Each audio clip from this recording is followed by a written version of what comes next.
I'm David Wilkinson, and welcome into the Money Report, planning your retirement. When it comes to having a successful retirement, one of the most important factors are your taxes.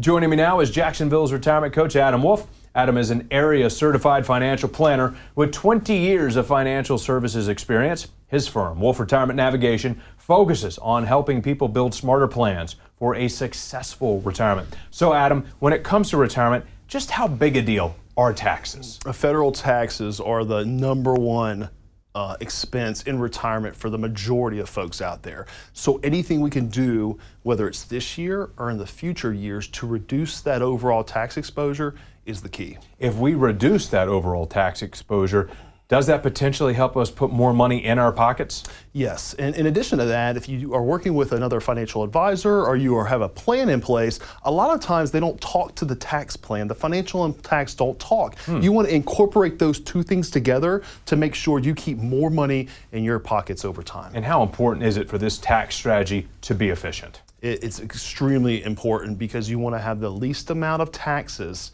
that you pay over the course of your lifetime. It may be 1 year, 5 years, 10 years down the road when the government decides to increase taxes. We want to be prepared. Absolutely. Sound advice. Thank you, Adam. So for you at home, if you're looking to make sure your retirement has an efficient tax strategy, Adam has a great offer for you. Right now, for the first 5 callers with a portfolio of $500,000 or greater, he's offering a complimentary full-blown retirement plan just for you. This will allow Adam to sit down with you personally and provide you with a roadmap, analyzing where you are right now and discuss your best steps to really get ready for a successful retirement. Call 904-549-9455. That number, 904-549-9455.